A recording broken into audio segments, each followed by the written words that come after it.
how it's done. And when I was a kid, actually, we lived in Washington Heights, not too far from here. And our family got our first computer, and it was a big deal. And I had an older brother, and we shared this computer. I'd have it for 15 minutes, and he'd have it for 15 minutes. And a little bit about my brother. My brother was 6 years older than me, and he was the genius of the family. He did my parents' taxes when he was 13, and he loved this computer. He took it apart, he knew all the components of it. My parents, they were electrical engineers, so they were able to teach him a thing or two about what's in a computer. And so he liked the hardware and also the software aspect of it.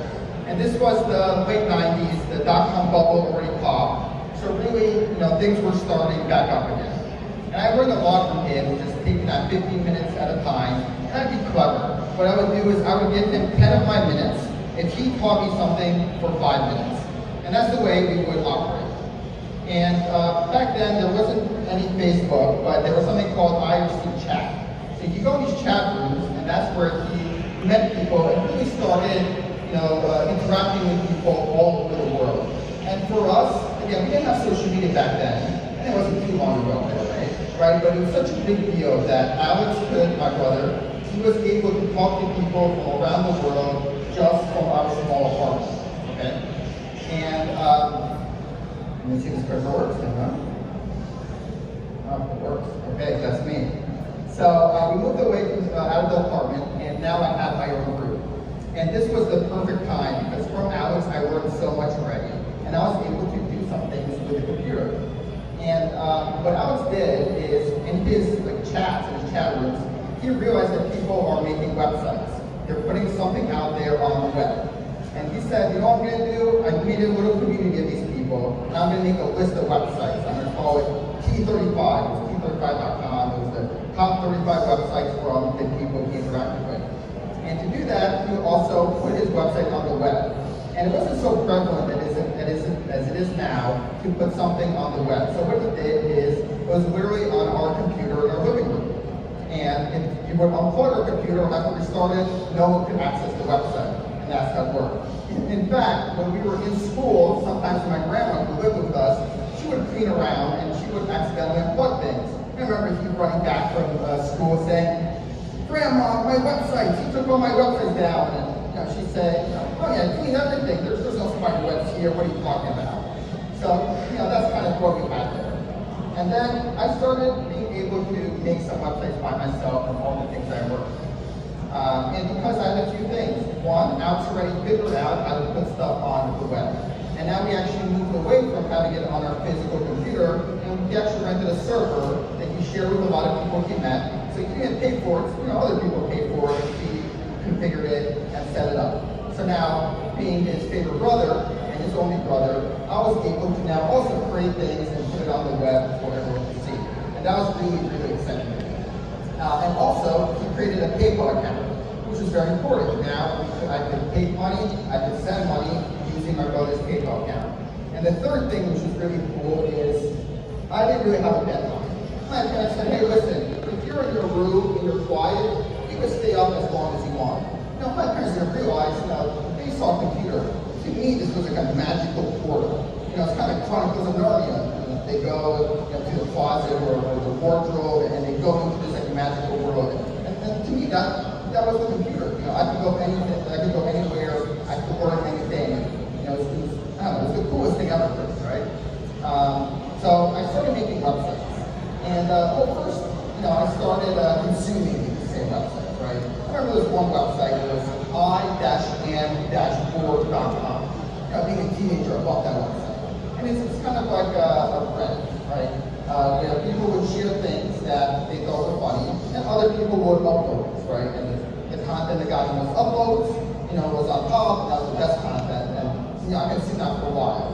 And I said, hey, listen, I have the power to put this on the web, thanks to Alex. I'm going to see if I can do something, right? And some of the content that got uploaded a lot was funny city names, right? I thought, this is so funny. What I'm going to do? I'm going to make a list of funny city names. I'm going to make it to a website. Let's see what happens. So I bought funnycitynames.com, was one of my first websites. I did all this research. I made a comprehensive list of city names that I thought were hilarious, right? And I put it in this big list. And I submitted to this website, and I got some votes. And I put a little tracker on it, and I saw the statistics. 5 people came to my website. 6 people came to my website. 10 people came to the website. From the US, from Germany, from Russia, from Ukraine, from all over the world. And to me, I think this is almost like, social media in a way similar. With social media, you put yourself out there, maybe you got a filter or something, maybe you do a dance, and you see how much engagement you get out of it. Right? So it's the same gamification I had, but instead of putting myself out there, I would put my own creation. Right? I wasn't tied to it, my face wasn't there, it would be my name. It was something I created, and I got that feedback. Hey, how interesting is this? How many people saw it? And I loved it. I loved creating websites, and I could create a website in a weekend. There's another website I created, and this one was Guess What's Next. I was inspired by eBay, and eBay was selling these mystery boxes. Right? And it was, $10 for a mystery box, and maybe there's $100 inside, and you don't know. I had never bought them, by the way, but I thought it was the funniest thing ever. Mystery envelopes, mystery boxes, it's $5, $10, maybe there's $100 inside. I said, hey, what if I make a website from this? So I made a website, very basic, black screen, big question mark, some fancy effects, and I said, guess what's next? Click here to continue, and you got to pay 40 cents. Why 40 cents? It covered the PayPal fees. Basically, I get a penny. It wasn't about the penny, it's, hey, I wanted to see who would actually do this, and guess what happens? When you do it, you get another screen that says, guess what's next? Congratulations for making this far, continue, and then you have to pay $2, and then 4, and then 8, right? And that was so cool because I saw money coming into my PayPal account, right? I would go to this IM board, I would go to these chat rooms, I'd say, hey, here's this website I created, and it actually got some traction, I dropped it, and actually even got some money in my PayPal account. But also, lesson learned there was also about chargebacks. People were not too happy when they kept paying me money and nothing happened. And there was really no end, by the way. They would have to keep paying more and more. And I think people, it kept doubling. Some paid up to $100, and that was it. But I had more planned just in case anyone was, willing to be able to do so. Then my website started getting a little bit more function. So this is around the time that now MySpace came out. And everyone, in my high school, loved MySpace. So any classroom that had computers, usually the back, maybe 1 or 2, someone was on MySpace, right? And it was a big deal. Until one day, the worst day ever, they blocked MySpace, right? We go in the back, we're looking forward to it. Hey, that class with biology, no one likes biology. Well, now they do because, we got MySpace for 5 minutes to end the class and it was blocked, right? But I knew I had the magical power. So what I did is, I bought unblockmyspace.com and I made a website that would let them go to MySpace without the school filters, right? And now I have function. I pass it on to everyone in my school, and I told other people about it too, in these forums, because they had the same problems. All the school districts found out to block MySpace. And they're not going to find out about my little website that downloads MySpace instead of you downloading it, and my website just in the middle, right? So now there was function. And then later, it actually got pretty big, and I also had MySpace Gateway, and I let you make fancy effects on MySpace, like snow coming down your MySpace profile and all these things. And actually, Forbes reached out to me and they said, hey, we're writing an article on the MySpace economy. Would you like to give some quotes about it? And actually got featured in a Forbes article. So all of a sudden, this stuff that was like my hobby that I did when I was a kid, somehow gained some legitimacy. So that's not me. My parents did not have a picture of me playing Legos. That's my son. But he shares the same passion as I do, when it comes to this. And for Legos, it's the coolest thing ever, I thought as a kid, and so does he, that you're able to take a few bricks, a few pieces, and you can make something, right? So I made a little robots, right? And then I would make this robot, and I would right away, I would go, Mom, look at my robot. So, Mom would see it, then Alex would see it, my brother. Right, my dad would see it, my grandma was living with me, my great-grandma was living with me. My little robot had, in website terms, 5 unique visitors, right? And then what happens, right? I play with the robot, maybe he's next to me when I'm sleeping, right? I'm really into it. And then I want to make something else. Sometimes I chat with the robot and say, sorry, robot, I need your pieces for something else. I take the robot apart, and then use it for something else. And what I love about websites is I didn't have to do that. Right? All of a sudden, my creation didn't have just 5, people seeing it. It had hundreds. It had thousands. I didn't need to upkeep it every day. People were going to these websites. I didn't have to do a thing. So it it was just like such a good thing for me to learn, and I really gained a passion for it. Then this happened. I applied to college. College at the time, it's a little different now, I think, they did not have digital marketing or anything of that nature as a program. So I applied to hotel administration. It was a fancy school, Cornell University. I'm so excited I got in. It was my school. It's not about websites. So all of a sudden now my mindset again is, I guess that was a hobby and this is now my future, right? This is now my path and I'll get excited about it. And I actually sold all my websites. All the websites weren't selling. It wasn't enough to pay for college, but I just say it was enough for extracurriculars, right? And I tried to share the passion that all my, college friends did about hospitality, about restaurants, and I couldn't. It wasn't there, right? I kind of came back to, hey, that thing that I thought was a hobby, that I sold it all and tried to dedicate myself to this, I kind of want to come back to that, right? This isn't going for me. And I remember even thinking, I'm making these pastries, right? I'm working at this restaurant, I'm doing front desk. I'm thinking about the number of people I'm interacting with every day, right? I make this meal, one person said, maybe I'm a host and I meet a few dozen people, right? But these websites, hundreds of thousands of people saw it. So I said, hey, really, I think that's where I want to be, that's my passion, right? So what I did was, I didn't have the courage, I wasn't brave enough to drop out, right? I didn't do that. But what I did was, in the summer, following summer, so it was the summer of my sophomore year, I did lots of internships on digital marketing, on websites, right? And there was two I had. One was a company, and they were like hospital.com and laws.com, and they really figured out websites and really figured out SEO, right? They were able to buy a website or build a website, get lots of traffic from Google, and make money off of that. And then they buy hospitals.com and laws.com, they were worth hundreds of thousands of dollars, and they built an empire there, and that was one of my summer internships. And I had one more, and it was a guy that used to work at a big agency doing Google ads, right? Doing pay-per-click advertising, Google ads back then. And he was looking for a summer intern that was good at spreadsheets, I like spreadsheets, to help him run some campaigns. And his accounts were big. We had Disney and we had Budweiser, and I was an intern helping him. So those were my 2 gigs in the summer, and I did both of them, right? And when it was coming to the end of the summer, I was kind of like in this I got to figure out a way that this is my future, and not what I'm about to go back, and finish at university, right? So I built another website, and this website was selling SEO services, right? One of the things I wrote that summer was called Backend Build. And you should actually work for other agencies that were marketing agencies, and we just did that SEO part. It was a simple offer. It was, I'm going to get you 50 links to your website, it's going to be $300, right? And then what I learned in the other internship is how to do Google advertising. And what happened is I just paid Google $100 to sell my $300 product, right? And then I spent the next 4 hours actually delivering. And it worked really well. The next day I could do that double. And now I got 2 sales. I made $600, and I worked for 8 hours, and I spent $300, right? I realized I couldn't do this myself, especially I had university starting soon, summer's about to end. So I hired people to help me. I actually went through dozens, if not hundreds of people, until I found someone that not only matched the caliber of work that I produced, but actually did it better. And actually that person is still with me today, but I'll get more on that later. So go back to university, and again, I'm not brave enough to drop out, but what I did was the next best thing is I filled up my curriculum with the easiest class I could find. Right? I asked around, what professors do not care about attendance? I don't even want to come. What are the easiest classes that I could take? I want lots of credits. I want to finish the survey. And I did. So I was able to finish college in 3 years. And when I was doing it, actually, what I built, Backend Build, the SEO company, was actually doing really well. It was doing upwards of, maybe a good month, maybe $50,000, right? And I called up my brother.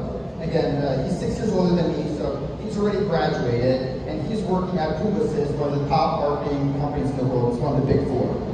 And he was still doing his web hosting, which was now like a business of his, on the side, but he had a full-time gig. And I called him, I'm like, Alex, listen, I'm going to graduate soon. And I was going to say, 4 years already? But, well, I got it a little bit earlier. And I'm doing this, and here's my numbers, it's doing really well. Quit your job and start this with me, because I don't want to get a real job. That's the way I thought of it, right? And much to my parents' dismay, they thought not only did they think I was crazy, but they were pretty mad that I'm taking Alex away from his really nice, high-paying, six-figure job in New York City to start this with me. They thought we were both crazy. And what happened is the day after I graduated, we actually opened up our office. It was in Little Ferry, New Jersey. Here it is. This is not the first day, maybe the first week in the office. And the company was actually generating enough that I actually brought in my best friends. People I knew from college that didn't have another job. I said, hey, come do this with me. I could afford you, we're doing all right. I got some of my hometown, I got some of my college friends, and literally the day after I graduated, we were here, right? And it's in a Little Ferry, it's in a warehouse, very ugly red carpets. It had like a toilet and a shower, it so did not make sense. But I came from like a college frat. This to me was just beautiful and clean, and it definitely was not, right?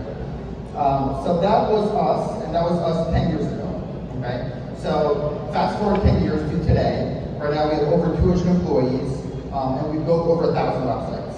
And I learned a few things, I hope, through this process, and I'm going to share some of them with you today. So here it is. It takes a village. I couldn't do it myself. Right off the beginning, I needed my brother. When there's too much work for me, I need to hire someone. So right off the bat, I realized I couldn't do it myself. Do what others are doing, except when it comes to design. Websites are like houses, and you don't need a new website. Most times we deal now with people that already have websites, they want a new one. If I started the presentation there, you guys would not stay here the whole time, so that's point number 5. Let's go through that. This is a shoe. This is a shoe from the 1800s. This shoe has very few components. It's a very simple shoe. Right? This is a shoe right now. Many more parts. If I listed the materials that went into here, you couldn't even see it. There's so many materials that go into it. If I listed the vendors, the manufacturers, the truck drivers, the logistics, the marketing, the operations, everything that went into that Nike shoe, I couldn't fit it into the screen, right? Before one person could make a shoe, now it could take so many. It's the same thing with websites. Before I was able to make a website from start to finish. I'm one person. I used to call it webmaster. I was a webmaster. Especially when I could show you what I could do with your MySpace profile, I was a black belt webmaster. Not anymore. One person can't do it. There's so many components. Yeah, here's how it usually looks like, right? And anyone that has been involved in building a website, that's pretty much how it looks like. There's so many people. The designer can't code. The coder has no business designing. Who's going to write? You have a writer. The project manager's writing. You go to design, you don't have a writer. The designer goes, what do I put on this? Right? And then every single piece has to talk to each other. And you need good feedback too. I remember when I started working with a designer, and designer was one of actually the last things I handed off, because that was kind of like my thing. When Alex also had his web hosting website, I would design it. That was my. People were worried about, the complicated stuff. Alex, I draw a picture, you get it, online for everyone to see, but I could draw the picture, right? So it's the last thing I handed off. And I started working with a designer just out of necessity. I could spend my time doing it. Right? And then I would realize I go through a lot of designers. Every single discipline I would work with, I'd have to go through a lot of these people. And I would work with designers, and I always felt like, and I was pompous and arrogant, right? A big head. And I would always feel like at the end of it, I could do this better. I basically designed this myself, not you, right? And because what would happen? It would send something to me. They would create a deliverable, and I would say, hey, let's make this bigger. Let's make this smaller. The person isn't smiling enough. This person's smiling too much, right? At the end, I'm like, we both agree, hey, the result is better. And I said, why couldn't you do this for me from the beginning, right? And I couldn't get it. There's so many designers that went through, right? But then I realized when I had one other person that's needed, we now had another designer, that those two designers talked to each other, and I was just there listening, and they had the same feedback that I would have. And then all of a sudden, they created a brilliant product, right? Because they needed that feedback. It's kind of like in grade school, right? You would write something, at least, in my classroom they did, in English class, we'd write something, and then you would hand it to a peer to review it, right? And even the best writers, the guys that always got straight A's, always had things that they had to change because someone else saw it, right? So now in our process, I have this everywhere. Every designer checks in with another designer, right? We have teams of designers. Project managers, before they launch a website, they have another project manager look at it, right? And you need to build those systems because you've got the best talent in the world, but if you don't have that feedback mechanism, I mean, there's probably like a psychological label to it. I'm not sure what it is, right? But something about if you create something and you need someone else to also look at it. So when you're building a website, that's important. Everybody's experience is good. If I hire someone with 5, 10 years of coding experience, better than 1 or 2, but what's best is experience together. And when we make websites, let's say we make a whole website, we design it and code it, and sometimes we have people coming to us and say, hey, we have our own designer, or let me send you some designs. And we did that. All right, yeah, I guess we can make it cheaper. We get rid of a whole big step in the process. But then we'll look at it and say, this is odd. It will take us more time when there's another designer involved, not on my payroll, than when my designer's designing. And why is that? Because my designers and developers, they work really well together. My designers knew the exact grid to use it, the exact aspect ratio, the width that they like. They knew everything, and we built things around it, right? So very important, not only experience of one individual, but the more you keep the team together, and copywriters, headlines, it's the together experience is more important than the individual experience. So one of the big decisions you have when you build a website is you choose a platform, right? You choose a CMS, you choose an e-commerce platform, and it's important to choose something that's popular, right? And so many times we get a platform that's old and outdated, and we don't know it.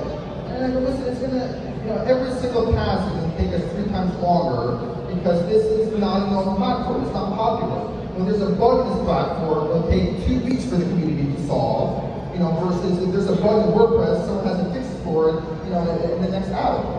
Built-with, very useful tool if you guys don't know it. You can put in a website, see all the technology that they're using, or you can put in technology and see how popular it is, right? So, would you use Xcart or Shopify? You would use Shopify, that's going straight up, right? You might have chosen Xcart somewhere around here, so you also have to be able to adapt. Here's a few more examples. OS Commerce Magento 2, what do you choose? The one going straight up. Tumblr, WordPress, what do you choose? WordPress is going up. Okay. You also have to be adaptive. So Google came out with something in 2016 called Google AMP, Accelerated Mobile Pages. And they said, hey, here's this new framework, and this is the way you should build your mobile site. And use this, it's going to load fast, and what we're going to do is we're going to give it extra priority on Google rankings. And there's an extra lightning bolt. There's a lightning bolt next to your ranking. They rank you higher, and then when Google had Google Discover, they rank those pages much higher than any other page, right? And they really pushed it. They said, hey, everyone should be doing it, right? Next year, everyone's talking about it. You need to do this for your digital marketing. Amplify your website. This has to be done. Next year, now people are a little scared, oh man, Google's taking over. This is their platform and everyone's switching to it. Next year, people are reporting issues. There's been issues all along, by the way. We switched to AMP, it was horrible, we switched back. I'm like, what's everyone doing? Why is everyone doing this? I can't get a decent website off of this, it's not happening. Right? People thought these issues would get fixed, they still haven't been fixed. And now, people are saying it's dying, right? And Google got rid of all the preferential treatment, right? Now that lightning bolt doesn't exist, those pages don't rank higher, there's absolutely no benefit of this, right? Here's how it looks like on the popularity graph, right? And this follows the screenshots I just had right here. It was released. People say it's great for SEO. People were worried that, hey, it's getting too big even, right? And then it's going to go down, right? If you check this in a year or 2 years, right, you're going to see it's going to go down, right? So again, you might have made the right decision here. Always go with the populace rather than not. You get community support, you get cheaper labor, more people know it, right? But you also have to be adaptive. Okay. Copy others except when it comes to design. So when you make your website, you kind of have these 2 choices. Either you start with a template. right? And that's something like cookie cutter, usually for a site builder, doesn't have to be you download something that other people have used, right? Or you go custom. There's advantages to both. What are your goals, right? If your goal is, hey, I meet everyone in trade shows. I go to Small Business Expo. That's where I get all my business, and I just need somewhere for people to go to after I meet them here. And I don't care about search. I don't care about all this other stuff. And I just need it cheap. I want to build it fast. That's the template, right? If you're in a competitive industry, hey, I'm a plumber, and in my area there's 200 other plumbers, right? And being an excellent plumber is not enough. You need that extra differentiation. That's when custom comes in. Here's a template. This template was downloaded not even downloaded, active installation. It is live on over 1 million websites. Right? So if you choose this template, 1 million others have the same exact one. Right? I'm all about following the populace, but now when it comes to this, 1,000 downloads still every single day. Yeah, it's kind of like fine art, right? The first time, a Picasso or whatnot, right? These paintings are starting $20 million, $30 million, right, for that original. There's factories in China, they painted these same things with the same techniques, the same exact way. These are not even printed, they are exact replicas of the thing that's worth $30 million. You put that in your living room wall, it looks exactly like the $30 million one, right? They're exactly the same. But they're $10 or $20, not $30 million because they're not unique. The more copies you make of it, the less the one becomes valuable. So don't look at others for replication, right? But look at it for inspiration. And here's basic terms of what you can do. So say you are a painter in New York City, right? And you want to make a website about your business, right? And you go, okay, let me look at some other websites for inspiration, right? And you Google New York City painters, this is what you get, right? Maybe you make some notes, here's their navigation, and they have a phone number, here are their colors, right? Next thing that I always love to do, especially when it comes to local businesses, I love looking at California. They have the best websites. I don't know what it is. Los Angeles, San Diego, San Francisco. If you are a local business, look at your competitors and literally look at the same exact service plus Los Angeles. And look at those websites, right? They'll go a little bit better. And then you can also just change the service, make a different service. Hey, painters, they don't really have good websites, I don't know why. Well, plumbers do, right? Here's plumbers in Los Angeles. If I could make my website as good as a plumber in Los Angeles, I'm a painter in New York City, I'm gonna have the best website that any other painter in New York City has. Right, here's how it looks like. Direct competitors, same service, different geo, similar service, different geo. And you can do that with national also. Look at some other B2B company. Okay, so here are 4 layouts rather, right, called wireframes, I guess, on how you could showcase your testimonial. So I'm going to ask for a show of hands here in a moment. So take a look here. You have A, B, C, D. Right, in A, you're showing 6 testimonials. They each have photos. Right. B, it's a scroll effect that has stars, but it doesn't have photos. C, it's like a carousel 3 at a time. And D, big pop out, shows one feature one. Okay. A, B, C, D. Can I see hands for A? Who likes A the best? All right. B. C. D. I go back to that. That's what we have on our website also. But the fact of the matter is it depends, right? And a lot of times businesses come to us and they say, I want testimonies just like this. I'm like, oh great, do you have big, huge photos of your clients? No, I don't. Well, that's not gonna look too good, right? Hey, great, you like the one with 6, how many testimonies we have? Oh, we only have 2. Well, how the heck is that gonna work then? Right? So always be mindful of the assets you have. Start with the assets and then work back into what best layout showcases my assets.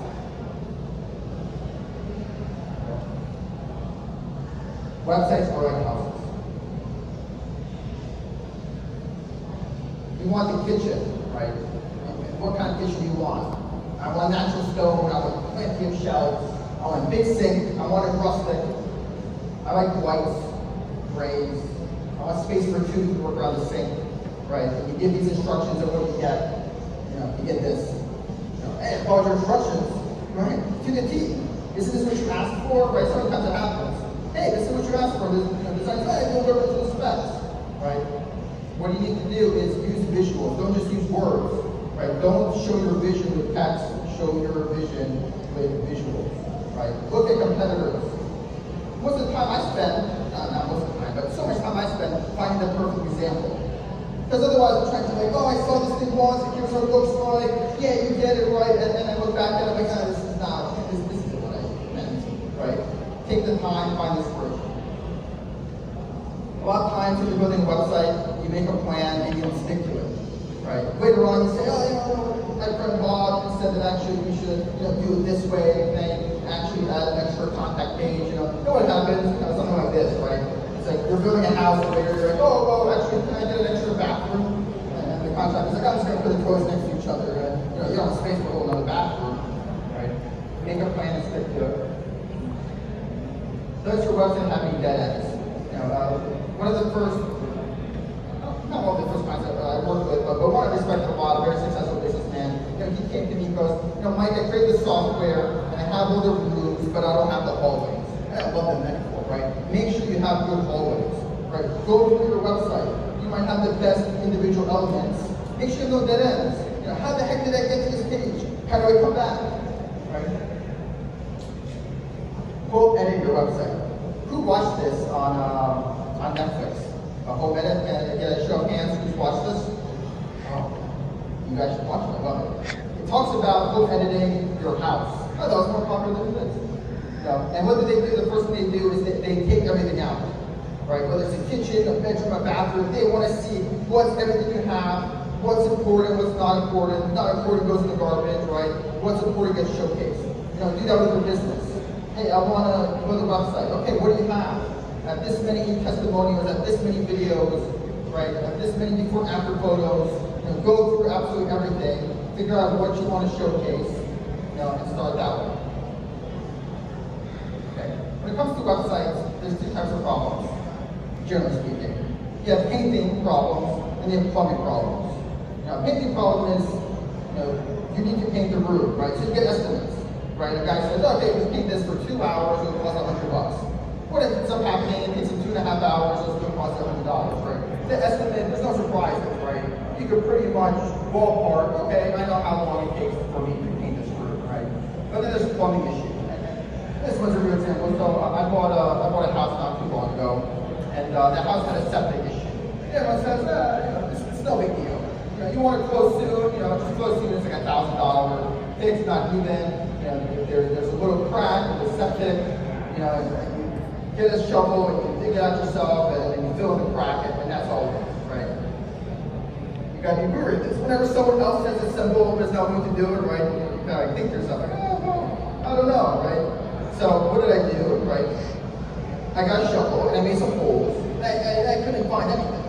I spent hours and hours making little holes and I'm like, where the heck did I start? I don't know where this problem is, right? So what I do next, I cover up the holes.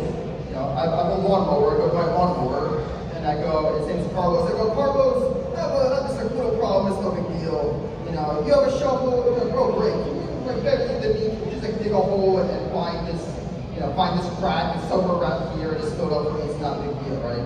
And he texts me later, this. He goes, Mike, I did this, there's water in the hole, I don't know where the water came from, there's no pipe, I don't know what to do next. What do I do next? All right, cover it up, make sure no one sees. And I go to my contractor who's working the house. I'm like, oh, listen, you're working the roof anyway. Do you happen to have a shovel? He goes, yeah, Mike, I have a shovel. I'm like, okay, perfect. If you just shovel a hole for me, there's this little issue I have. There's this crack, it's somewhere around here. You'll probably find it. If you find this, it's not a big deal. Take a few hours, however long it takes. Don't worry about it, right? Then I get this text. He goes, yeah, Mike, I found a little crack. That's 50 feet worth of crack.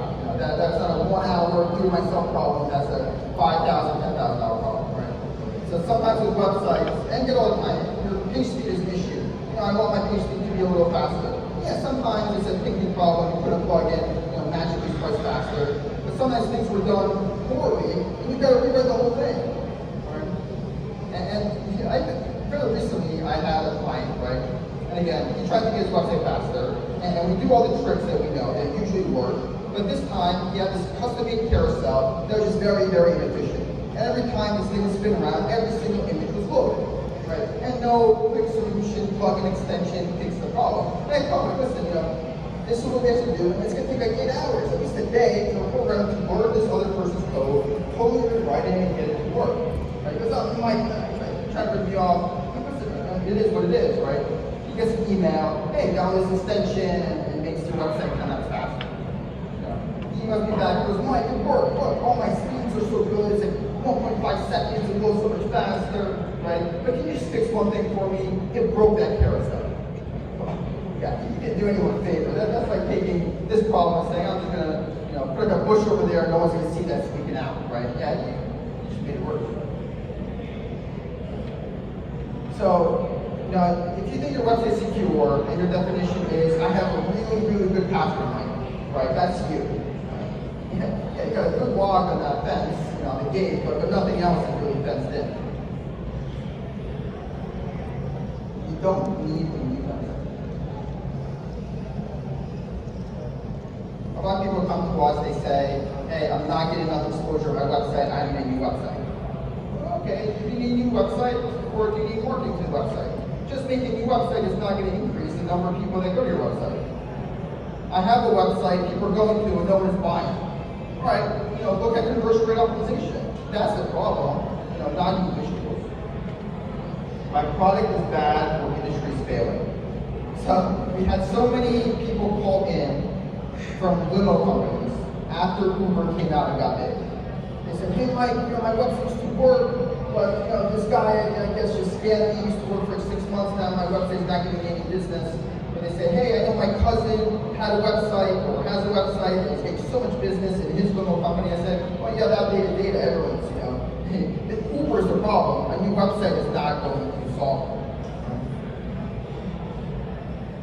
If you want to prove the concept, right, you have a product, you have a service, you're not sure if it's going to work, right? Websites are a long process. You can get one page, one landing page. Right? Instead of doing SEO, which is 6 months, is 12 months, you can do pay-per-click to it. Like what I did when I started my SEO website, my SEO company, right? It was one page, that's all it was, and it was pay-per-click to that one page. I made it in a week, next week I was already getting sales. Don't do a whole new website if you're not sure if it's going to work, it's not working. My site stats are bad, are they? So you gotta be careful. So a few things, popular things people look at is average time on site.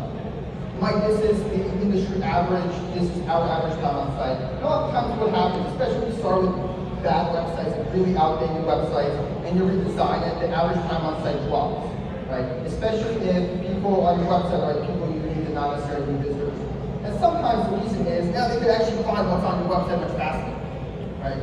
They were navigating all over the place, it took them 3 minutes to find a simple answer. That's why they were there for 3 minutes. Average pages per session, same thing. Hey, the average pages a person goes, on your website, big metric, everyone looks at it.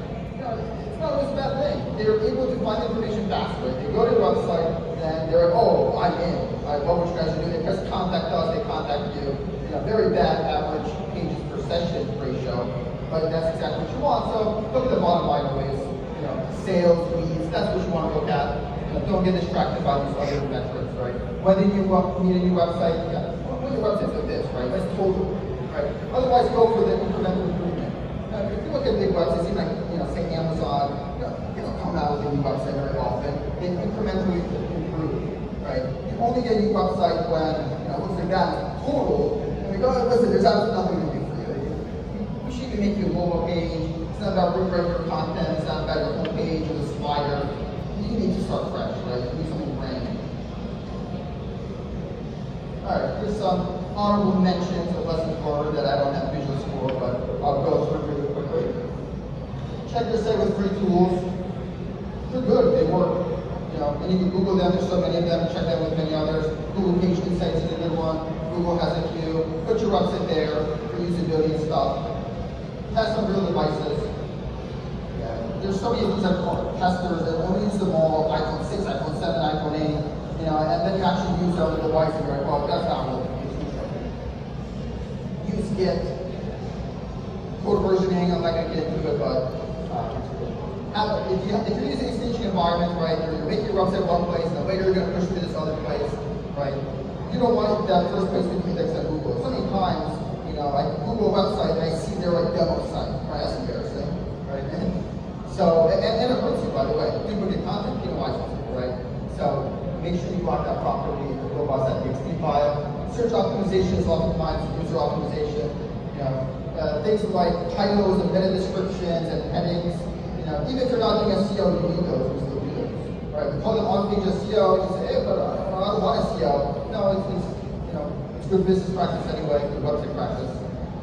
Website ADA compliance is becoming a big issue. A lot of our clients get subpoenas, legal letters saying, hey, my client, has a disability, and your website was not, did not handle that properly. Use Google Analytics. Google Analytics used to be a paid service, by the way, used to be an enterprise, right? When I started making websites, it was extreme tracker. This thing was so basic, it was really bad. And Google Analytics was something that cost thousands and thousands of dollars, and now it's free, right? Use it, it's so valuable. And by the way, it's small work. You go through Google Analytics, and you press the demographics, and you could press it before, it says, hey, do you want to enable demographics? And then you click a button, right? And before you click the button, they're not checking demographics.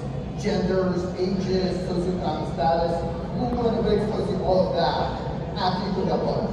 It's such a shame, you do website redesign. I love that data to go in, and I'm thinking you didn't click the button. So if you have it, go to that place, click the button. Ongoing improvements yield the best results.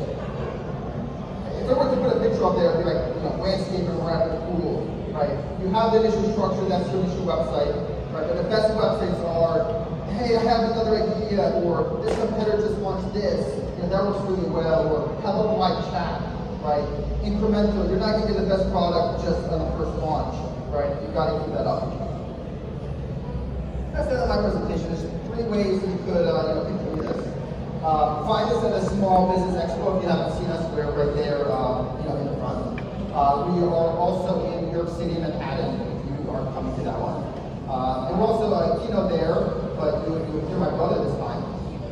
You got me because he's in Vegas giving a keynote speech, so guys. You can connect with me.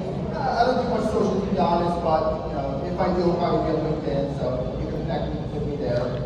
And we have a special offer here for anyone who thinks that smart sites could work for their business. Go to smartsites.com/event offer. You can go through on your phone right now. It's a meeting link. You pick a time you want to talk with our team. If you're a good fit or if you're not a good fit, we'll give you $10 Starbucks gift card, coffees on us. All right, they can do that right now. And that's all I got.